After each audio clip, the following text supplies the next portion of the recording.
उसी वन में पहुंचकर अपने उत्तम पुत्र को पुकारना प्रारंभ की। भूख और प्यास से बेचैन होकर वह भी राधे राधे हो गई। ध्रुव महाराज को पता चला, अपने भाई का बदला लेने के लिए ध्रुव महाराज तीक्ष्ण धनुष बाण लेकर यक्षों से युद्ध करना प्रारंभ कर दिए। कई वृक्षों को उन्होंने दुराधिष्ट कर दिया और पुनः जो है यक्षों को मारने लगे। तब मनु महाराज को पता चला।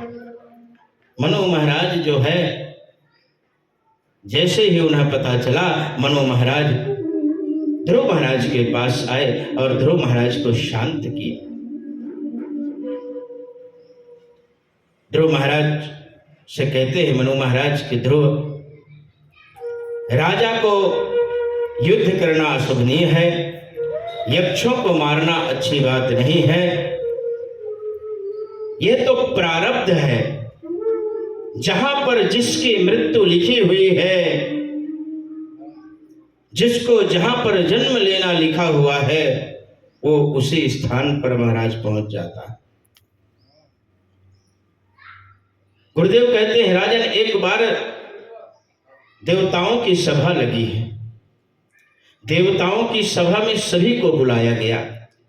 पशु पक्षी जितने भी जीव थे गरुण सहित वहां पर पहुंचते। उस सभा को का समाचार एक कबूतर ने सुना।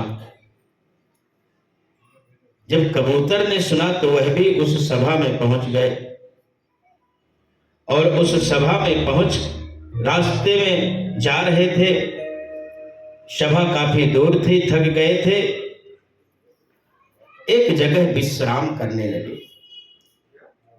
विश्राम कर लूं, फिर मैं आगे की यात्रा प्रारंभ करूंगा। कबूतर विश्राम कर रहे थे कि यमराज भी वहां से उसी सभा में जा रहे थे। यमराज की दृष्टि कबूतर की ओर पड़ती है और यमराज मुस्कुरा देते हैं। देखिए, आपका शत्रु आपको देखकर मुस्कुराए तो समझ जाइए कुछ गड़बड़ होने वाला है। ये कोई ना कोई नीति अपनाएगा, इसलिए सावधान। हरि का भजन करना प्रारंभ कर दो, ठाकुर का भजन चालू कर दो, फिर आपका शत्रु भी आपका कुछ नहीं बिगाड़ सकता। महाराज, यमराज की मुस्कुराहट को देखकर कबूतर कांपने लगा।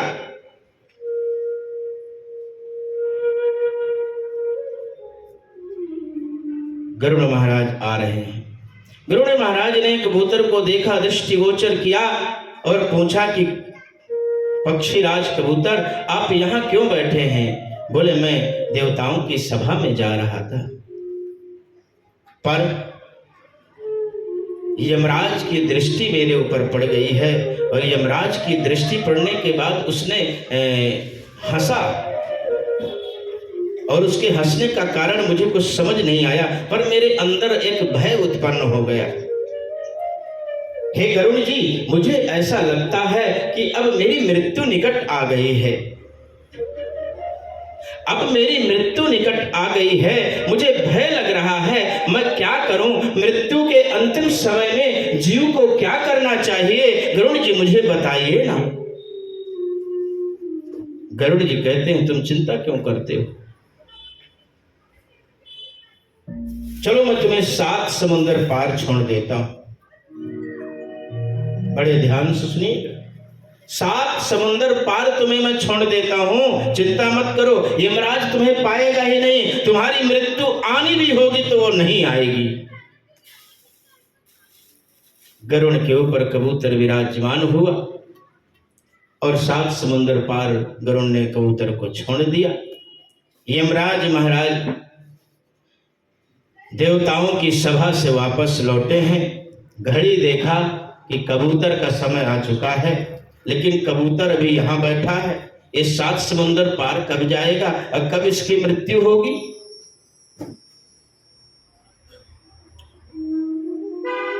गरुड़ भगवान कबूतर को छोड़कर लौट रहे थे, आपस सामना हुआ। यमराज ने पूछा, महाराज आप इतने लेट कैसे हो गए सभा में?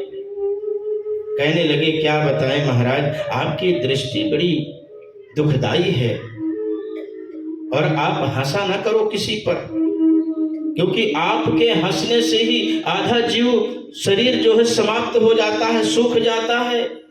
क्यों? बोले एक कबूतर बैठा था, उसके ऊपर आपने हंस दिया और बेचारा इतना डर गया कि वो मृत्यु को विचार करने लगा, इसलिए अब मैं आपसे उसको दूर छोड़ दिया। कहाँ छोड़े? बोले 7 समुंदर पार उतार दिया। यमराज ने हाथ जोड़े, बोले धन्य है प्रभु आपकी लीला, मैं यही तो चाहता था कि इसकी मृत्यु कब होगी, क्योंकि समय आ चुका है और आप धन्य हैं, मेरा काम इतना सरल कर दिए। वाह! यमराज गए और 7 समंदर पार में देखा कि कबूतर की मृत्यु हो गई थी। महाराज बोलिए कृष्ण कन्हैया लाल की। तो सुखदेव कहते हैं, राजन समय बहुत बलवान है,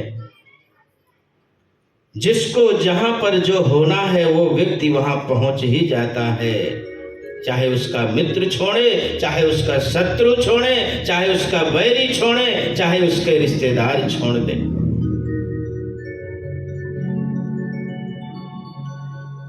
सोने वाले सवेरा हुआ है, जाग सोने का मौका नहीं है। सोने वाले सवेरा हुआ है, जाग सोने का मौका नहीं है। सोने वाले सवेरा हुआ है, का मौका नहीं है। सोने वाले सवेरा हुआ है, जाग सोने का मौका नहीं है। जाग सोने का मौका नहीं है। जय हो श्री राधे। प्रेम से मीठी मीठी तालियों के साथ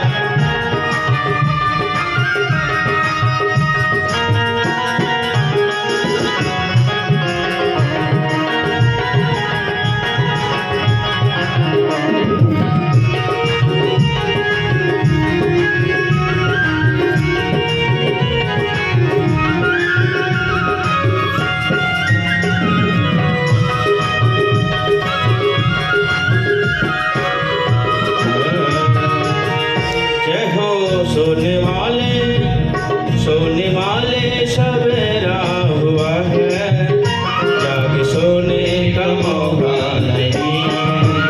सोने वाले सवेरा हुआ है, सोने वाले सवेरा हुआ है, जाग सोने का मौका नहीं है। जाग सोने का मौका नहीं है। जाग सोने का मौका नहीं है।